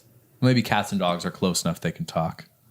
I don't know. think it's breed specific. You think all animals, once they're an animagus, they can talk to all other animals? I'm guessing. Dr. Dolittle. Yeah, I like that. You know what? A part of me was also saying that Reader Skeeter. Skeeter. Oh, wow. Reader Skeeter. I was like Rita Doug Beetle. Funny. Like, what is it? Skeeter, right? Yeah. Like, that's how. Oh, yeah. Oh, for Rita, they still have that. She's an unregistered animagus. So I thought that they could offset the daily profit by having her, like, you have to write stuff about Good stuff about Harry. And the truth. Ooh, the truth. Or Yeah. we're going to say something. Ooh, write down her little like scribbles about things. Yeah. Will the because editors she has- let it fly at the Daily Prophet? That's true. Has to go through that. It doesn't seem like it does, but I guess it has to. She's an independent journalist. She can do what she wants. I like that. Ooh. What would she write about But them? what is she doing now? Is she She's still in a a glass jar that Hermione is under. She'd be dead. You suffocate, wouldn't you? She's poked little Hermione's taking holes. good care of her. Starved. Like, there's all these different. She needs exercise. No, I think Hermione actually did let her out, but I think that Hermione has leverage over her. Warned her. Yeah. I know, but why can't she? Why wouldn't she? Yeah, I guess who's the Maybe- one producing the paper or printing it? The Ministry of Magic, which is they're corrupt. wild. But that's what's weird to me too, that it's the Ministry, because when we first were introduced to Rita, and that was the end of whatever. Oh, was it the end? No, actually, it was the beginning of book 4. It was very different vibe. It was like the Daily Prophet was fighting the Ministry and calling out the Ministry on like the Yeah, things they weren't doing that's well. true, actually. So this feels like a weird change of pace where now we're viewing them as aligned. Like the Ministry is pressuring the Daily Prophet to do certain things. So I want them to be I independent. just can't believe again, they would break make away. fun of Harry Potter after everything he did for Yep. all the Wizarding World people. Mm-hmm. Which also makes it a crazy thing that, like, they were saying that Dumbledore had the Order of the Phoenix the first time around with Voldemort. So then if Dumbledore thinks that it's time to reestablish that, what is wrong with Fudge? Yeah. He's probably I mean, I think a The big dark byline side. in this is just people's pride. Percy has pride, so he doesn't want to necessarily go with the family. Same thing as Fudge. Fudge will not let. I guess it's hard for me to decipher now if it's a characteristic personality trait or are they being Period. imperiod? Imperiod. I don't know. Yeah. She's opened up a can of worms with some of these spells. And a time turner that you're obsessed with. Yeah, it's pretty fun. All right. How about this, though? So, Danny thinks someone might die at this table, but if you were eating a meal with them, who would you want to sit next to? Out of all these people at the Tonks. I was gonna say seems Tonks. fun. table. Right? She seems Yeah. fun. Oh, yeah. Me too.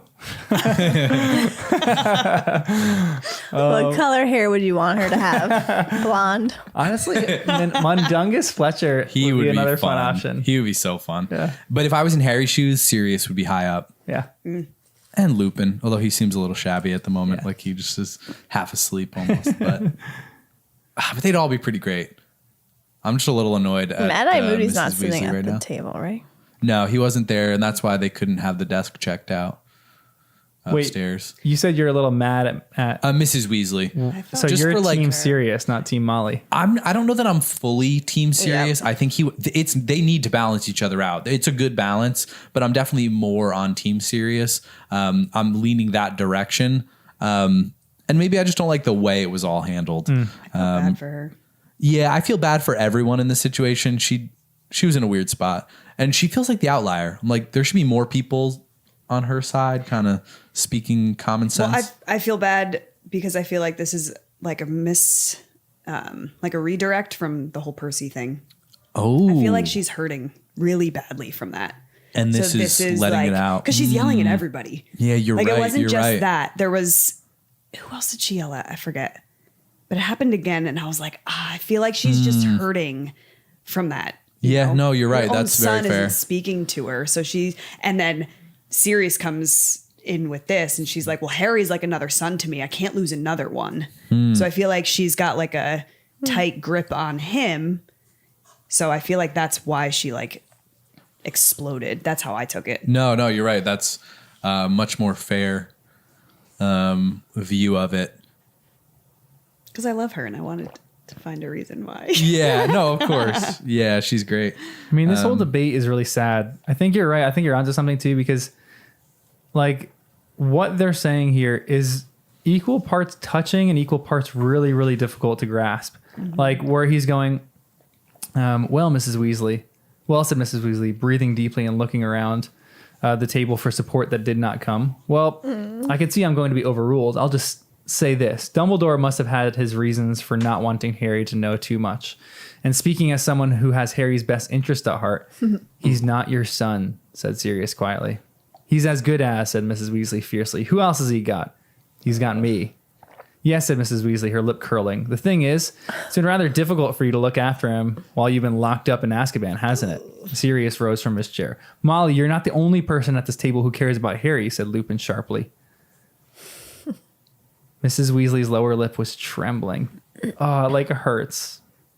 But you know that they're doing it out of love, out of like deep affection. Like even one of my favorite lines in this chapter is, he's not your son, said Sirius quietly. He's as good as, said Mrs. Weasley fiercely. Who else has he got? And Harry has that moment later where he like, he doesn't want to upset Mrs. Weasley because he has real affection for what she just said there. I sided more with her in that line. Like when he says he's not your son, I'm kind of like, yeah, but he basically is now. So like back up. Like this is Mama Bear you're messing with now. He does have Sirius, but I think like we discussed a little bit, Sirius doesn't really feel like a father figure at the moment. Yeah. In most practical ways. So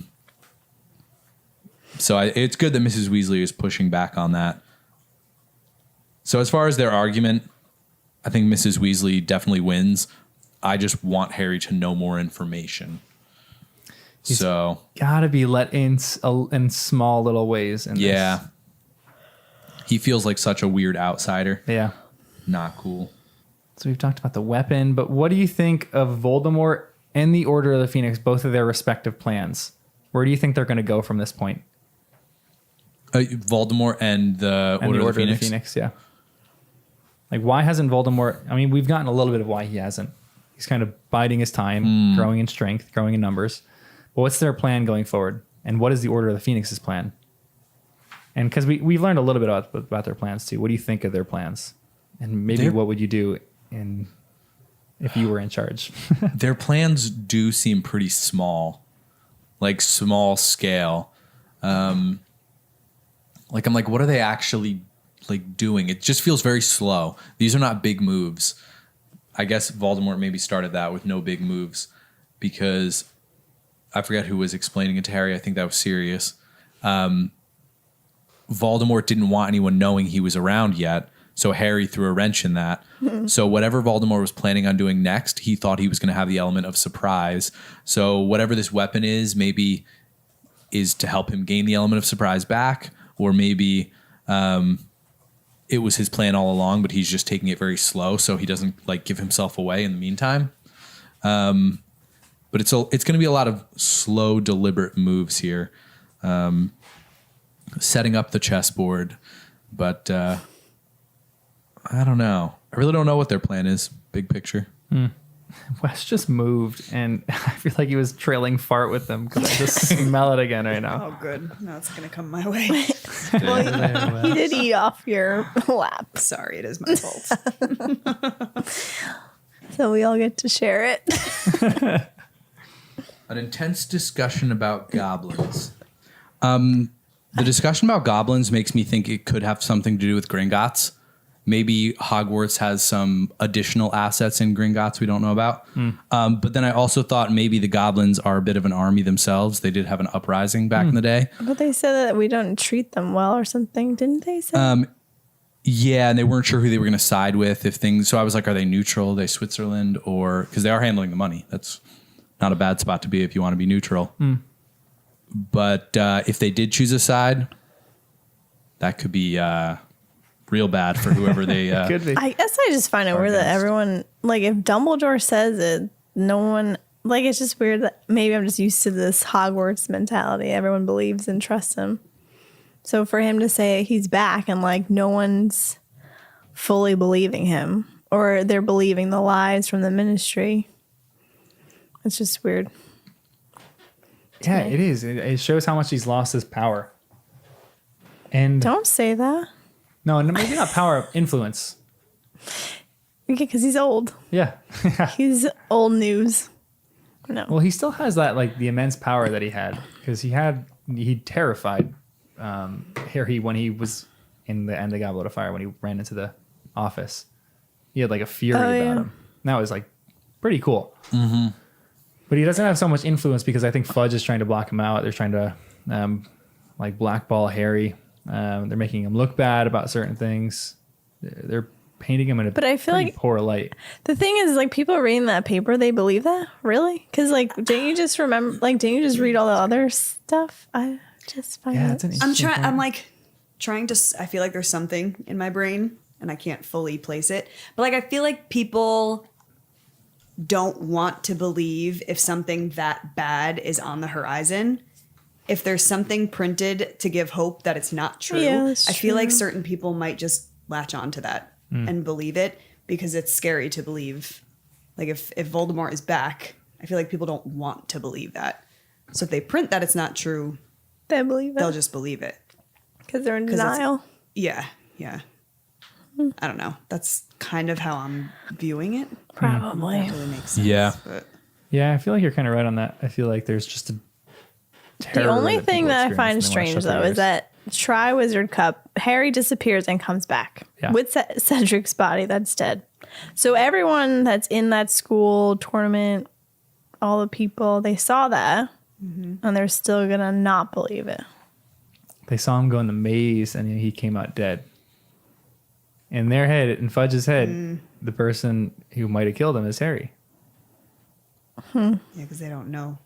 And Fudge doesn't believe that. Well, he does because he's shutting his ears to the truth. But other people probably. But he brought the Dementor to Crouch Jr., so he has to believe that there's something crazy. Yeah. So that's what. Yeah, I don't trust him at all. He's just shutting his ears. He's one of the more disgusting people so far that we've encountered, in that you almost know that he knows this is right, but he's just plugging his ears to it because he just doesn't want to hear it and doesn't want to like prepare for it. But imagine every other person in that school. This is why the Triwizard Tournament was ridiculous, because no one could actually watch the events. You didn't have like a radar on the thing of like where these students were, because if Like they Hunger know Games? if they know when they touched the cup and they know they came back like an hour later, they would have known something weird went on. But all the students, if you're watching this, you're right. all you do is you see Harry come back and a dead person come back, and you're going, what the heck is going on? They showed it different in the movie, so then you're thinking in my mind now that is what happened. Yeah, it's for an sure. open arena, and he disappears and comes back Yeah. with a dead body. Oh man, it's tough. And now that Fudge thinks Dumbledore is trying to overthrow him and become Minister of Magic, it's a bad spot. And honestly, it's a good strategy too, because if Dumbledore was Minister of Magic, he could do an awful lot to fight Voldemort. That'd be a good strategy. I almost feel like they should be trying to make him minister. I just don't know if they could. Also, they were saying that he has these thoughts and they most of the time come true. So he is seeing like the future in his thoughts. Sirius said that about Dumbledore to Harry. So does everyone know that, or only people close in the circle? Because then if that's the case, wouldn't you follow him even more? Yeah, seriously. Yeah. Yeah, the whole environment is just strange. Why are they doing this? What is going on? We'll see. We'll see, guys. Chapter 6, the noble and most ancient House of Black. What's a summary for this chapter? We learn a lot about the Blacks. They're related to a lot of dark wizards, including the Malfoys. Creature is introduced, and Sirius is not allowed to go with Harry to the hearing. They're just cleaning stuff up. Yeah, this is a cleaning chapter. I do feel bad for Sirius, though. He's literally locked up. Yeah. I feel bad for So he's Buckbeak, almost too. like, what? Buckbeak? He's there? Oh, yeah. Yeah, I didn't in even what's her catch face's that. room, his mom's old room. Yeah. That sucks. Because that's a red flag for sure for the ministry. Yeah, it is pretty sad. Sirius is just cooped up there. He even confronts Harry about this. He's like, at least you had adventure. You went and battled the Dementor. I've just been cooped up here the whole time. I'm Can't he like learn how to become a Mildly different animal? insensitive. yeah, right. Well, no, I don't know. That'd be an The interesting question. imprints Can or you something? be an animagus for two different things? Can you do the process twice and become a different animal for it? I feel like probably not, because it would be, it becomes the animal that you're like destined to spirit be. animal. Yeah, like your spirit animal. So Like your could you have two spirit animals? Patronus. Could your hold on? Do you think your Patronus could change form, or do you think your Patronus just is period your spirit animal? Like, do you think in a person's life, if they've experienced some kind of trauma, that their spirit animal would change? Whoa. Their Patronus, really, in the Harry Potter world? Right. Interesting. Like, Oh. go ahead. No, it's a little off. It's on a different book, but they have an never mind, we don't have to go down that No, path. well, let's go down the road. Come on. It's So the the golden dark compass? material. Yeah. And they change their spirit soul animal Yeah. changes a bunch of times until they hit like a certain age. The child hits a certain age because they're born with a spirit soul animal and it keeps changing. And then when they're like a teenager and it's permanent, it stays in that state, like whatever animal was at that age frame. Anyway, see, this is why I didn't watch this from. His Dark Materials. It's the series. It's a different book series. They have an HBO series. Of course, I watched Wait, that. wasn't it to a movie figure or out. something? There's think a so. A few series. years ago? Oh, a long time ago, I think when we were in like high school. it became Okay, a yeah, movie. that's what I was thinking of. I didn't know a series was Oh, well, out. there's Okay. an HBO series. It's really good. Apparently, it was a really good The book. new season's out. Yeah. Oh, but I only watched. Is the show pretty good? I liked it. The first 2 seasons were pretty good. What would be your spirit animal? A fly. I'm just kidding. We don't have to say that joke anymore. I'm getting the dead stare. So how do you pronounce the character? Or the actor that played Voldemort, Ralph? John? Touche, follow you right touche. back now. Well done. Yeah, I know. But do you think if, say, think Harry's Patronus might change because of seeing the death of Cedric? But it didn't. Yeah, it didn't. Question answer. I kind of forgot about Patronus. Easy answer. Maybe when he processes it, I don't know. Do you think he'll see, when he processes through everything, or he's done with all the stages of grief, that he'll be able to, like have his Patronus change, or like see different creatures or something like that? Like, would his Patronus ever change from a stag for something that happened, or would anybody's? I kind of think I feel so. like this But is extra magical. Like, we don't really know about anything that happened, but could someone's? I feel like probably only because we see Dumbledore use his Patronus to send a message. Yeah. So things like that just, I feel like a Patronus is a little bit more. And we don't know if a Patronus is different than your Animagus form or if it's the same. I could see it. Or maybe I'm just imagining it's like a Pokemon. It can evolve. your Patronus evolves just like when you're, Patronus-mon. when you're 12, it stops evolving, but it just keeps evolving until you're. That'd be kind of cool. Like your Patronus just gets older with you. I was thinking serious. age. Like I feel like I was picturing Harry's Patronus as a smaller, like deer type of youngin, and then eventually it's going to be like a big old elk, Yeah. gigantic. Big antlers. Yeah, but I'm probably just making that up. It sounds like it's full grown already. Yeah, it does give that vibe. Like it's pretty big. Yeah, that's interesting. But they're doing a lot of stunning of portraits. Did you guys know you could stun portraits? No. Isn't that pretty cool? Very cool. Yeah, it's a little violent sometimes. I can imagine Sirius like punching the portrait or something like that. And his Why hand don't goes they through the just- canvas right at yeah. his mom. His mom can't Can they defend just himself. get rid of it? It's what was the charm again? Isn't it stuck to the wall? Yeah. Oh, they couldn't get it off them. Yeah. I don't like all these things stuck to the wall. Yeah. Gives me the heebie-jeebies. Gives me office vibes when Jim bought the house and he couldn't get that like clown thing off of the wall. The house is magical. It carries over to the office. Yeah. There was a portrait mentioned a few times in Harry's room. Do you think that has any significance to anything? It was mentioned twice, or more than twice, but like kind of really in passing. It was mentioned twice. Once it was laughing at Harry or like Oh, sniggering. the laughing I remember. I don't remember yeah. the other time. The other time, it was the beginning of this chapter, What is and it of? I think it just briefly mentions like the portrait was snoring or something like that when Harry walks in and he's about to go to bed. I just don't like portraits at all because I don't understand them. Yeah. We know you can travel between portraits, and I just don't know the extent of that. And so within Hogwarts, okay, cool. Is it within a house? But then I'm like, isn't this another like path that someone could take in or spy? Like, I just don't know how portraits all connect. And maybe that is much more controlled, like the Flu Network, and they would know if these portraits were connected anywhere. But it just feels a little weird. And I just don't like the idea that these portraits are looking in on Harry and what they're doing, because I view the portraits like I view Creature, completely disloyal and would betray any of them in a second if they got the opportunity. Yeah. So I'm like, they cannot be trusted. They should be gone. And what happens with portraits? Because there's portraits of just like, you know, the fat lady. Was the fat lady a real person? That's maybe the question. Was she like super famous? Because what if you get painted and you're famous? Like there's multiple paintings of Vincent van Gogh. Does he walk from each painting that he's in? Or is there like 20 Vincent van Goghs and they're all just like, they can go anywhere they want? I viewed it like 20 of them that could go anywhere. Okay. Well, only because we know that even the headmasters, it's not really them. It's like a version. It's like creating a being from scratch, and then you have to fill it with the thoughts and emotions and all that. But the one of his mom, that's weird. I guess his mom has Sirius's absorbed mom. of Sirius's Yeah. mom. That one's like absorbed quite a bit of her personality, it seems. So is that from the time that it was being painted with her modeling it? It was learning about her from the very beginning, or like the headmasters talking to the portrait, you know, over time.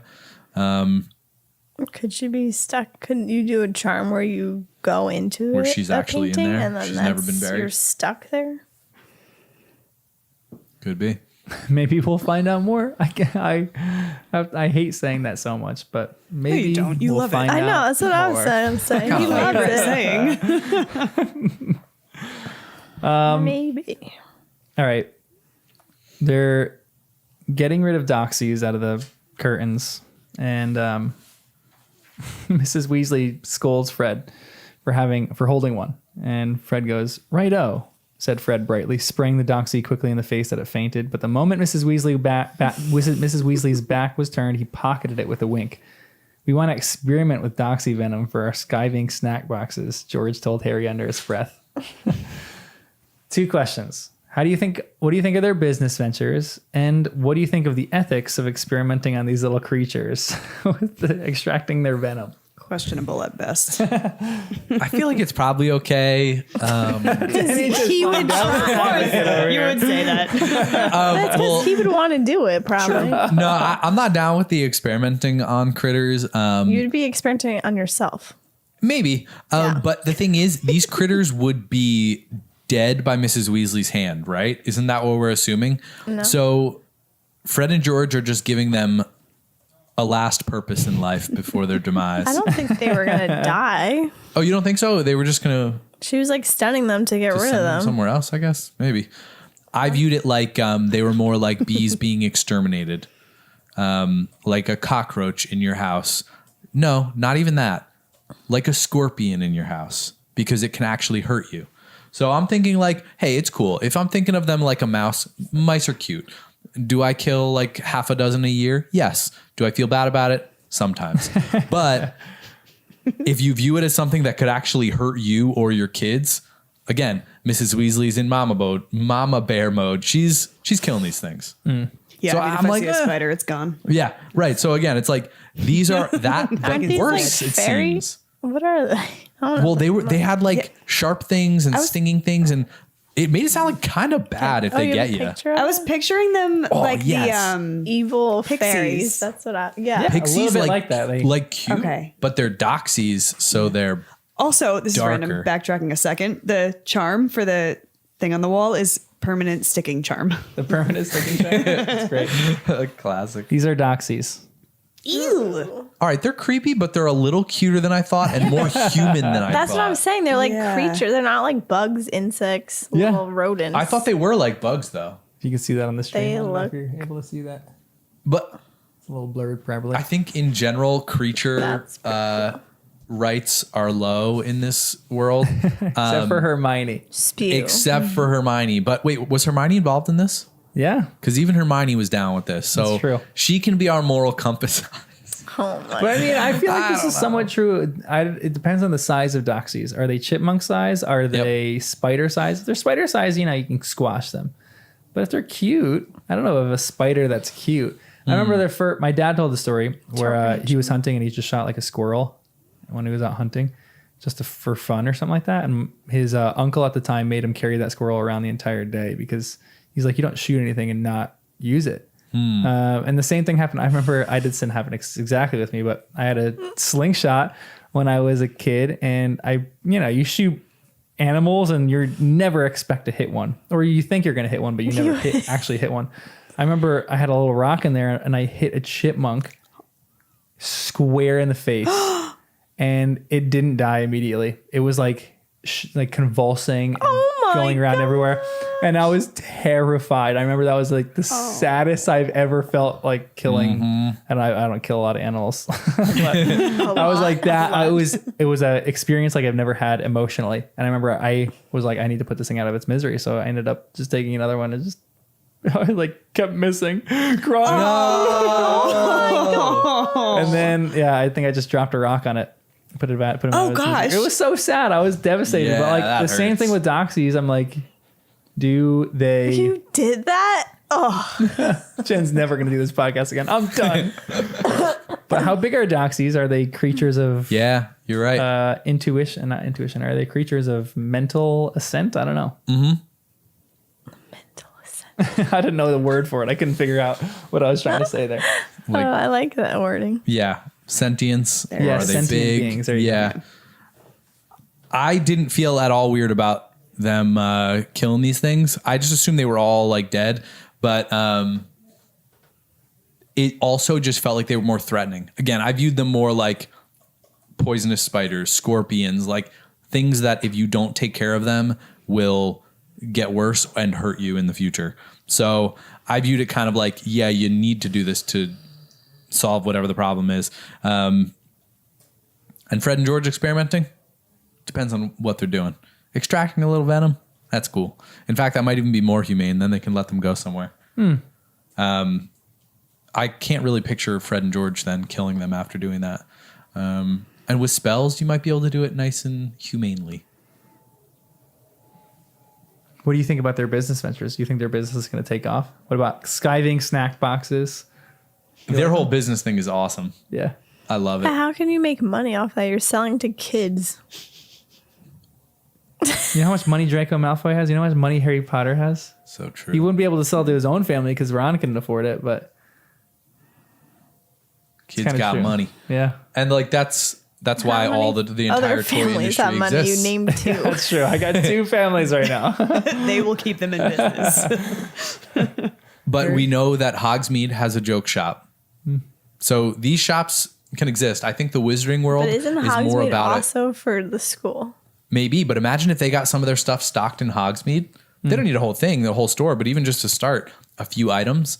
And if joke shops are kind of like a thing, every school has a joke shop. They could start shipping it out there, start making the rounds. Probably at the next more in World your Cup. guys' realm. I would have no interest in Well, that. yeah, no, I get that. It's definitely not for everybody. This is a niche thing, but it's a cool niche thing, Yeah. I think. And maybe even practical in the Wizarding World. There might be some extra purpose. Make to yourself throw up so you can miss class. They were I mean, that's pretty experimenting funny, on yeah. themselves. But like Who also, wants to even do that for know. fun? That's the my worst. least favorite sickness. I would rather Yeah. have Same. any It's sickness disgusting. other than throwing up. Yes. It's the worst. Yeah. So yeah, do not that for worth it. fun. Well, like you You could just said you liked pretend it. to be sick and then not go. What I like about it is it's.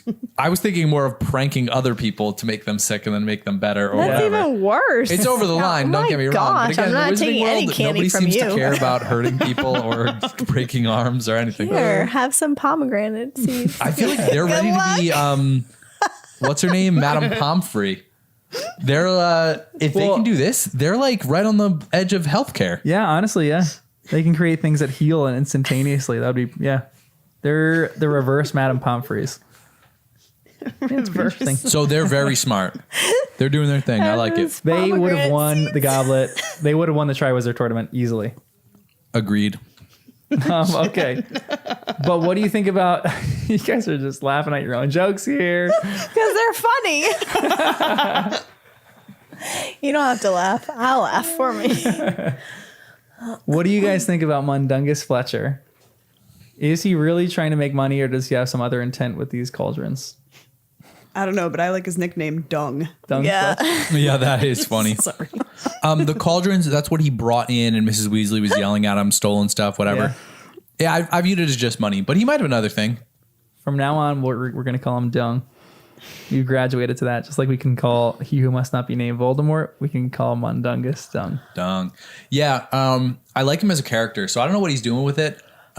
Maybe he's got some potions to make. He's got a plan. Maybe he's about to do polyjuice. And he's got to brew it up in some big batches.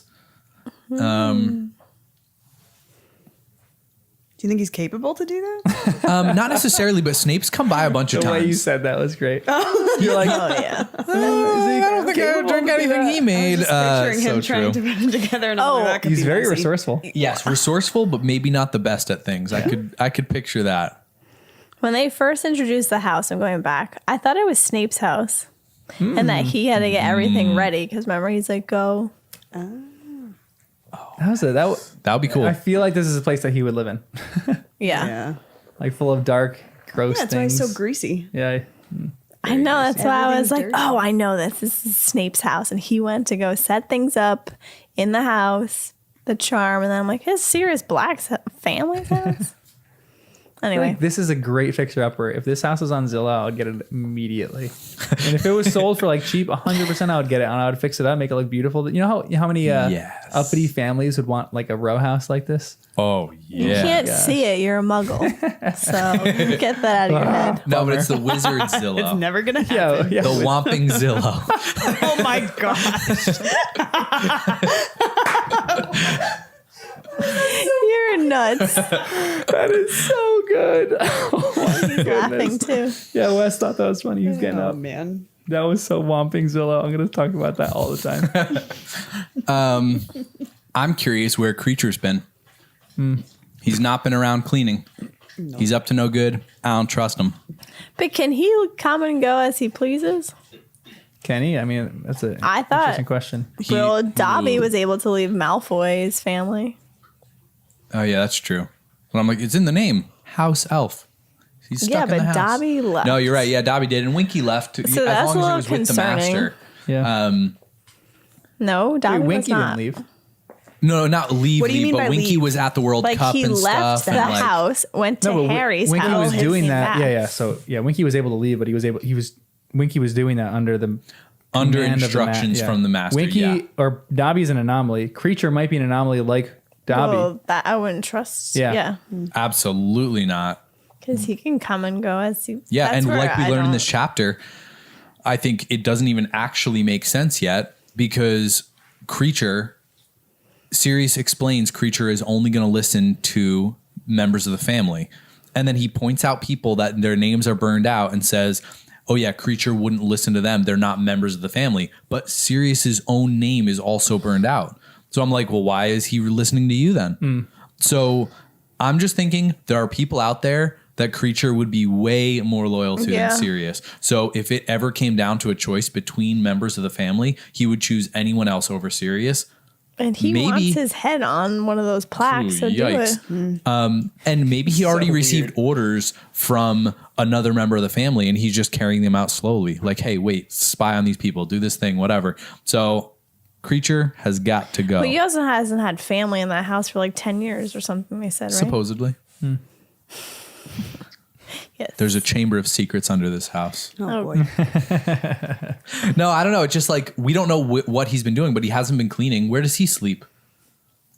I don't trust this dude. Maybe the basement. Well, he's really nice and clean. He's for sure stealing objects. And yeah, where's he putting him? I just don't understand. Yeah, so The we don't whole know where thing's he's putting them. weird. So maybe there is Where a chamber of he secrets or a stealing vault. them from? He's stealing them from like the collection of stuff. We get this description of a bunch of weird knickknacks that he seems to have like That chapter collected. went fast. Like this is a fun even description.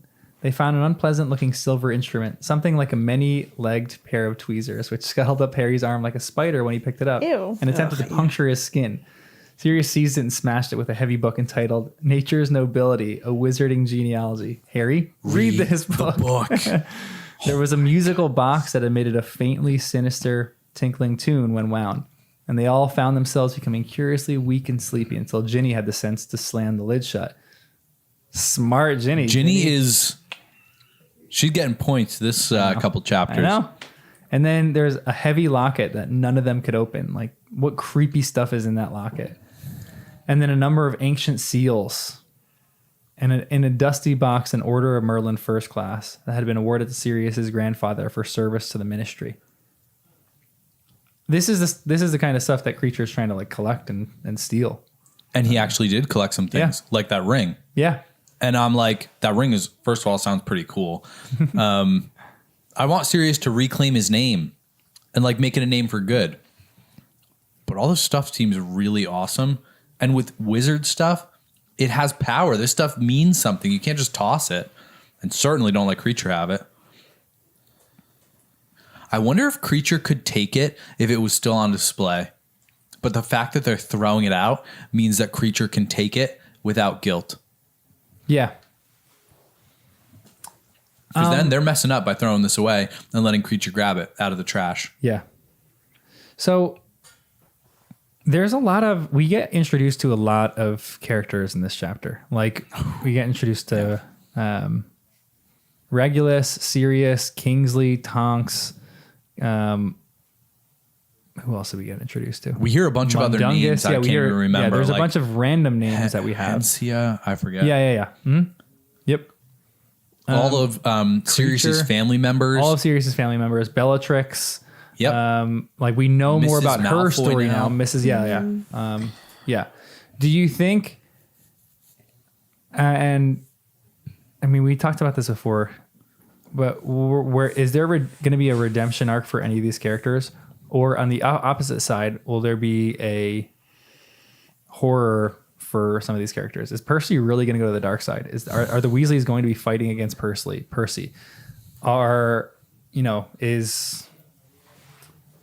Is Bellatrix going to become a good witch? Do you find like some of these people who in your head right now is the number one suspect for someone who's good going bad? And then who is in your head is the number one suspect for someone bad going good? Well, we said it. I think Percy going bad. Good to bad. That'd be a really good storyline, so maybe. Oof. That would be And then what about devastating. Malfoy? Malfoy being good. Lucius Malfoy being bad, turning good. Wow. I like that. The idea of the father going. That would be very interesting. I have a hard time picturing it with the way I view Lucius now, but I do think he's submitting to Voldemort more out of fear than actual want. And we learned how hard it is to get out of Voldemort's clutches now. You can't leave. Once you're in, you're trapped. Mm-hmm. The only way you could get out is if you get to Dumbledore quick enough that you could he could save you, kind of, maybe. I kind of want Wormtail to be good. Who'd you say? Wormtail? Yeah, just because he's always getting beat up and a limb's cut off. I don't trust him. He is a long way to go. But Bellatrix, I could never trust to be good. She was so crazy at that trial that I'm like, if she ever remotely pretends to be good, she tortures the long bottoms. She's out. It would have to be such a long story arc for me to see her turn good that I just cannot imagine it. Percy turning evil. I could see him taking some big old strides in that direction. It's hard for me to see him being loyal to Voldemort, though. I could see him stepping in that direction for a book or two. But if he became a Death Eater, that'd be rough. That's hard. That's hard to picture for me right now. I could sooner picture could be anything. Sirius going bad. Oof. That would imagine Sirius the battle that would happen. Going bad? A little bit of me can picture that right now. Why? I don't know. Almost like this is all an extended rebellion against his family, but then in the end, he goes back to what he was born to be. Ooh, that sounds so harsh. I don't think that's going to happen, but there's a part of me that could almost imagine it. Wow. Now that we're did so seeing all his much, though, family, to, I don't know. Yeah, he seems like he's had his redemption arc kind of already. Like grew up in a Yeah. And now family he's that was terrible. already on the And then side he was of in good. Azkaban, and then he went. He's still pretty rough get around the out edges. to He's had get things Wormtail. tough. Yeah. I don't know. I was Like I literally- said, I don't yeah. think he'd go bad, but ugh. I was just talking to someone today that relapsed in alcoholism. Not like recently. They came out of their relapse after that, and they're good. But they're like, I just went back to AA meetings 2 years ago. It could happen. Maybe Sirius would go bad again because When he was dabbled never in certain bad, things. was he? Yeah, he never really was, but his family was. So Yeah, maybe when he was so- growing up, he was getting that ideology, and Right. then, he chose to not be a part of that. But maybe it's still in him somewhere. You never know. No thanks. Yeah. I don't like that. I think a lot of the main characters are pretty safe, though. I feel pretty good about Harry, Ron, Hermione, all the Weasleys Would except Percy. Tonks go for I just don't know bad? anything about Tonks or Mundungus. I don't want to like hate on Mundungus. I think we're supposed to not love Dung right now, but a little bit like him. You know what? I view him similar to Bagman. I don't really trust him that much. He's rough around the edges, but he's like a fun guy to be around, maybe. So For I don't know. you, I would be annoyed with him. That's totally fair. He sounds kind of annoying. We're talking about family trees here. Here's another side question. I don't have too many more questions, but 2 more. Are you guys all related to someone famous in your family tree? Do you have anybody famous in your family tree? I know you do, because I remember. I feel like you have Yeah. someone who signed the Declaration of 5 Independence. greats ago. Yeah? John Witherspoon. Although I think that original connection, I'm trying to think where my Witherspoon? Aunt Like Eileen Reese is Witherspoon? connected. Yes, Yeah, actually same He's person. related to Reese. I am in theory because Reese Witherspoon, I think, has mentioned him as well. So it is the same tree, but when you go back 5 greats, that's a long time ago. Danny's last name is not Witherspoon. By the way. But I'm trying to remember the connection. I don't even remember it anymore. But when we went to, there's like a place in, I think it's DC. You can see all the names of everyone who signed, and they're all have their own plaque. We took pictures next to it, a whole thing. But I forget what the actual connection was, where the line is. But like I said, when you go back that many greats, there are probably like thousands of us that are tracing back to the 5 greats ago. That's pretty cool, though. But yeah, pretty cool. But I can't think of anyone like current day famous. When my family traced pretty closely. John. Mine is a cool one. Mine is a very cool one. But it's not forgot, like right. it's not very direct. Vincent van Gogh's great grandfather is where our line split.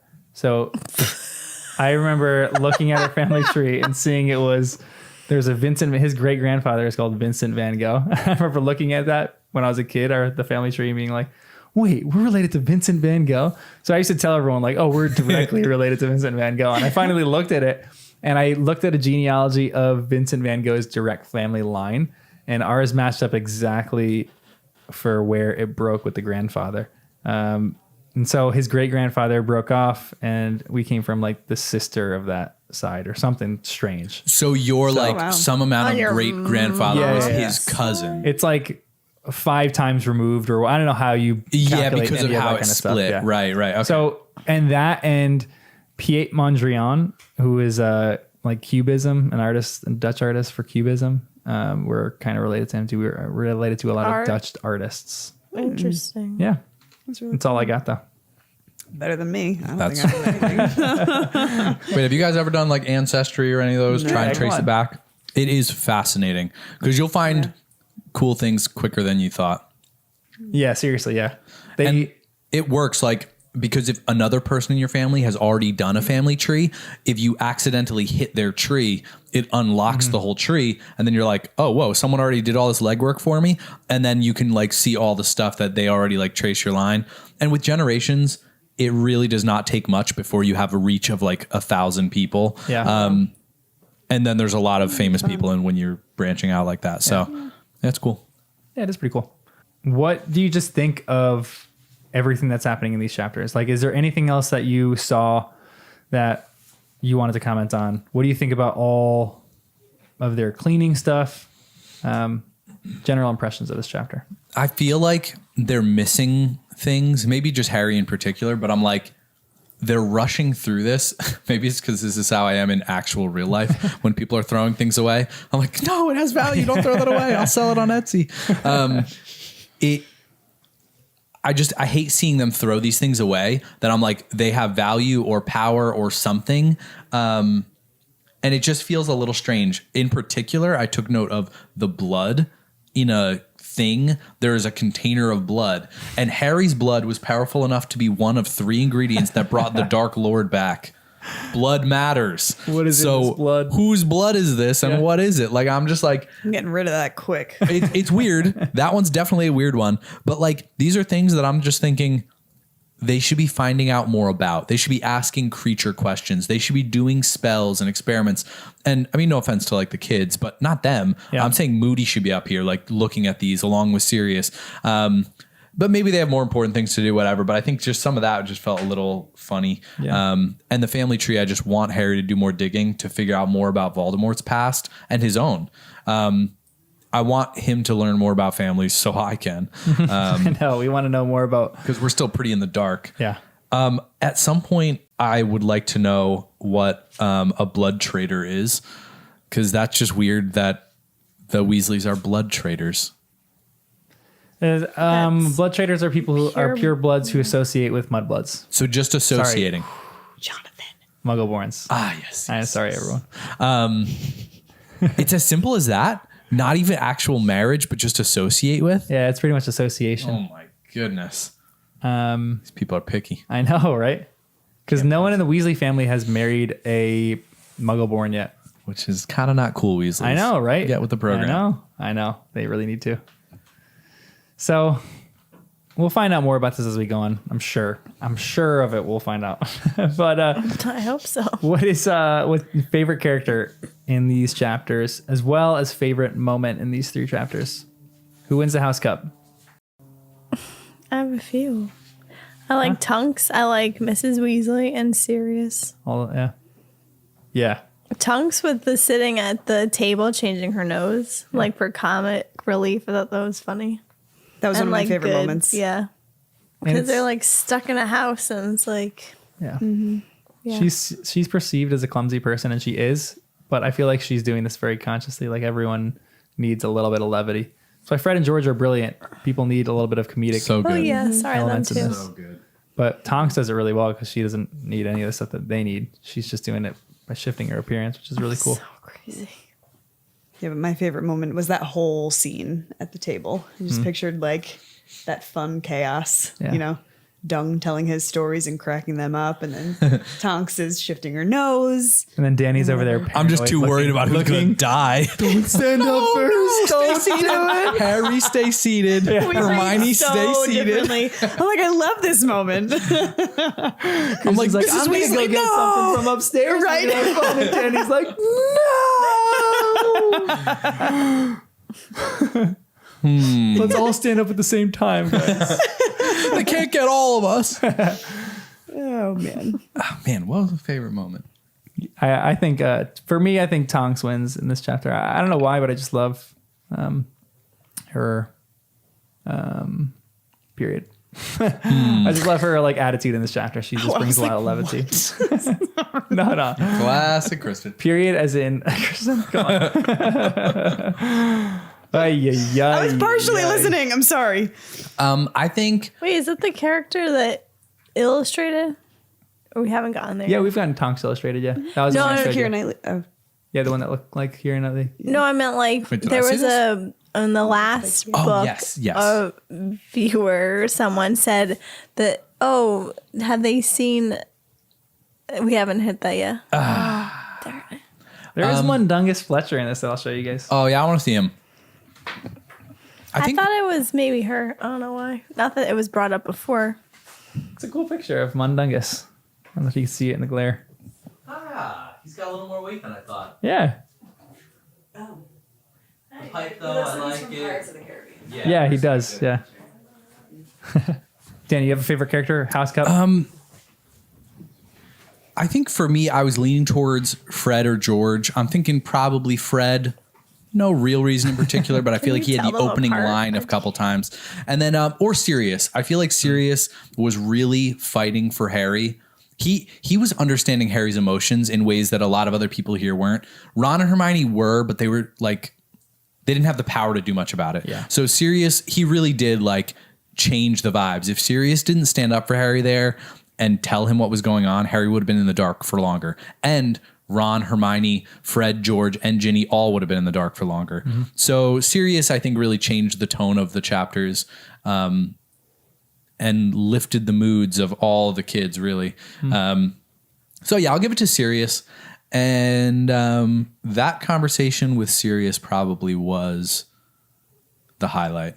Favorite moment? Yeah, favorite moment. I think that was good. Yeah. Post tension between Mrs. Weasley and Sirius. Yours was the dinner? Yeah. Whole dinner? That was a great, Yeah, I just like that moment. But I don't know that she definitely, like, necessarily deserves the house cup. But I like Ginny. Oh, yeah. You know, I thought that too. I love when she just like, she's a good little liar. When she said it was Crookshanks and she just said it unblushingly. I was like, oh my goodness. Wait, what did she do that for? What was she throwing at the... Dung bombs. Yeah, the dung bombs. Oh, yes. And then she I blamed just it on believed Crookshanks. Just completely lied. And she closed the music box. She's thinking outside the box. And we learned she can jinx people like crazy. Yeah. So, yeah. She's cool. She's legit. I liked her. And Danny wants her dead. Danny. I just don't want it to be Mrs. Weasley. Jen, what's your favorite moment in these chapters? You have one? It was kind of along the lines of the dinner too, but I want to pick something different. But I can't think. I mean, there are 3 chapters. They're pretty similar chapters, and the bulk of it is like them dinner or just like talking with each other. Pretty dialogue heavy chapters. I think my favorite moment is in the dinner too, when Mrs. Weasley said he's as good as my son. Just love that. Oh yeah, that's good. She's a good one. I do like when the twins say like that Ginny is powerful and she's tiny. Yeah. Because they were talking about the weapon. Like, whoa, size doesn't matter with power. Nice. Ginny's being compared to a weapon. Is Ginny the weapon? Anyway, you guys have anything else? I think that was it. I'm just so glad we get to keep reading. I know. We'll see you guys next time. I got to finish a chapter at lunch and I get to start another one. Yes. Thanks for joining us on our journey of Harry Potter and the First Time Readers.